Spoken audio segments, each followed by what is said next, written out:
तो आज सुबह सुबह उठे, टेंट वेंट लपेटे और चल पड़े बोमडीला से तिप्पी की तरफ। हमारा आज का लक्ष्य था ऑर्किड रिसर्च सेंटर तिप्पी। लेकिन अर्जुन बाबू का घूमने फिरने से दिल भर चुका था। उनका कहना था मैंने बहुत ऊंचे ऊंचे पहाड़ देख लिए, अब मुझे घर की याद आ रही है। तो हम एक जगह रुके, शानदार नज़ारों की वीडियोग्राफी और फोटोग्राफी की। आप भी नज़ारे देखिए।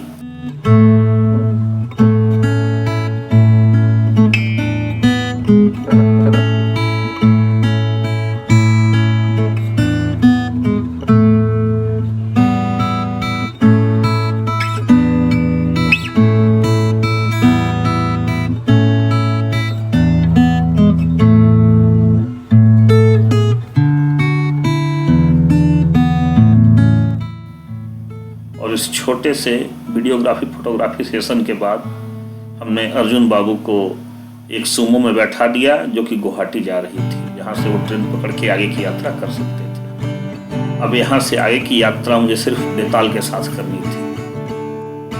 थोड़ा आगे जाते ही एक शानदार लोकेशन मिली और वाटर बॉडी मेरी कमजोरी है। नदी, तालाब, झरना, झील देखते ही अपने आप मैं रुक जाता हूँ और शूटिंग शुरू कर देता हूँ। यहाँ भी एक किनारे अपने बेताल को खड़ा किया, उस पर कैमरा सेट किया और खुद पानी की लहरों में पैर डालकर आराम से बैठ गया और जाने कितनी देर तक वहाँ बैठा रहा।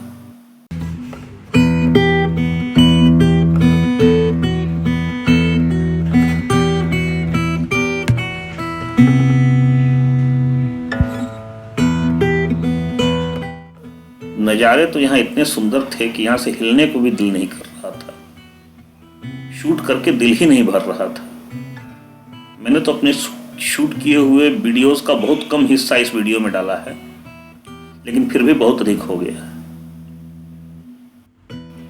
थोड़ी देर आनंद लेने के बाद वापस बेताल पर सवार हुआ और एक बार पुनः वापस चल पड़ा।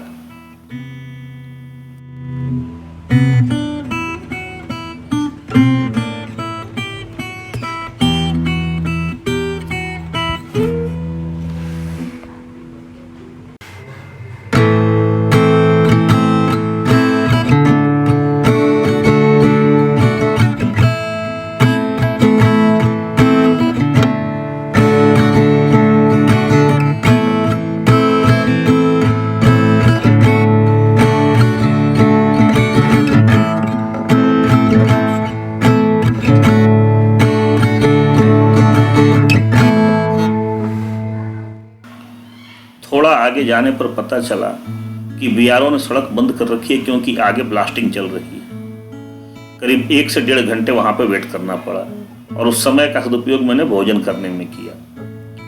शानदार मटन था, मजा आ गया। रास्ता खुलने पर मैं आगे बढ़ा। क्या उबड़ खाबड़ अनपॉलिश्ड रास्ता था। इस हालत में सड़क बीआरओ ही बना सकता है, कोई ठेकेदार तो नहीं बना सकता। कम से कम एक सिविल इंजीनियर होने के नाते मैं समझ सकता हूँ कि ये सड़क बनाने में कितनी कठिनाइयाँ आती होंगी, लेकिन बीआरओ के जवान लगे रहते हैं, प्रकृति से लड़ते रहते हैं और हमारे लिए रास्ता सुगम बनाते रहते हैं। आप भी देखिए कैसी सड़कें हैं और कितनी मेहनत का काम है।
और ये एक और वाटर बॉडी, एक बहुत कम पानी वाला बहुत ऊंचा सा झरना देखते ही मैं रुक गया।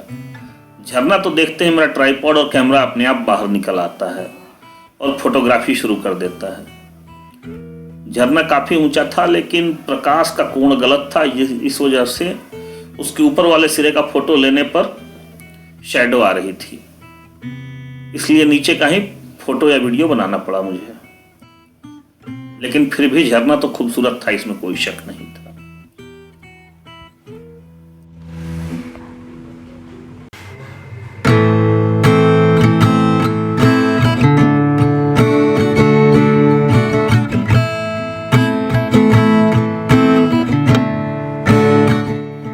और झरने से निबटकर मैं सीधा पहुंचा ऑर्किड रिसर्च सेंटर टिप्पी। शाम के 4:30-5 बज चुके थे। चूंकि ये एक सरकारी संस्थान है, इसलिए मुझे इस बात की आशा कम ही थी कि इस समय कोई मुझे घूमने देगा, क्योंकि सामान्यतः यह सरकारी कार्यालयों के बंद होने का समय होता है। और मेरा अंदाजा बहुत ज़्यादा गलत नहीं था, लेकिन मैं भाग्यशाली था। सारे अफसर कर्मचारी आज की ड्यूटी करके अपने घर जा चुके थे, लेकिन ये बूढ़े बाबा जो थे, इनको शायद मुझ पर तरस आ गया। इन्होंने गाड़ी खड़ी करवाई और मुझे इशारा कर दिया कि उधर ऑर्किड है, जाओ देख लो। और ये कर्तव्य परायण इतने थे कि इस समय रुकने के बावजूद उन्होंने जेब से पार्किंग की पर्ची निकाली और मेरे 10 रुपए की पार्किंग की पर्ची भी काटी।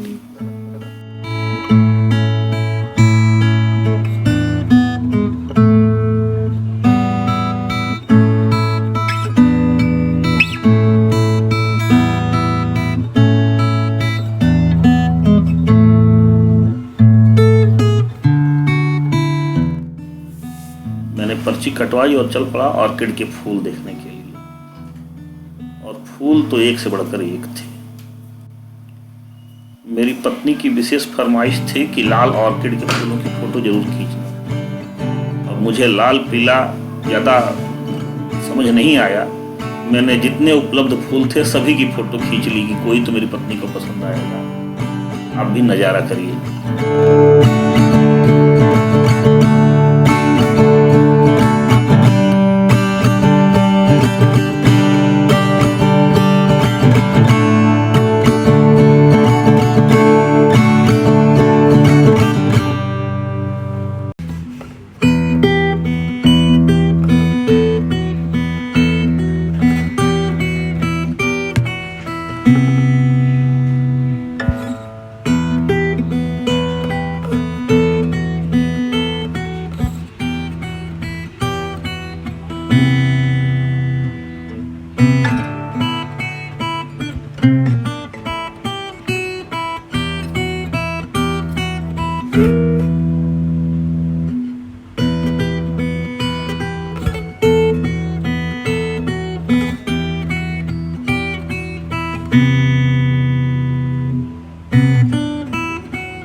ऑर्किड रिसर्च सेंटर से निकलते निकलते अंधेरा हो चुका था।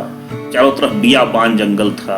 मैं परेशान होने कि टेंट कहाँ लगाऊं। अंत में आशा किरण ये सज्जन लोग मिले जो वहाँ पर रेलवे लाइन बिछाने के लिए सॉइल टेस्टिंग बोरिंग करने आए हुए थे। इन्हीं सज्जनों के टेंट के बगल में मैंने अपना टेंट लगाया और इन्होंने ही अपने भोजन में से मुझे 2 रोटी और सब्जी दी, जो खाकर मैं वहाँ सोया।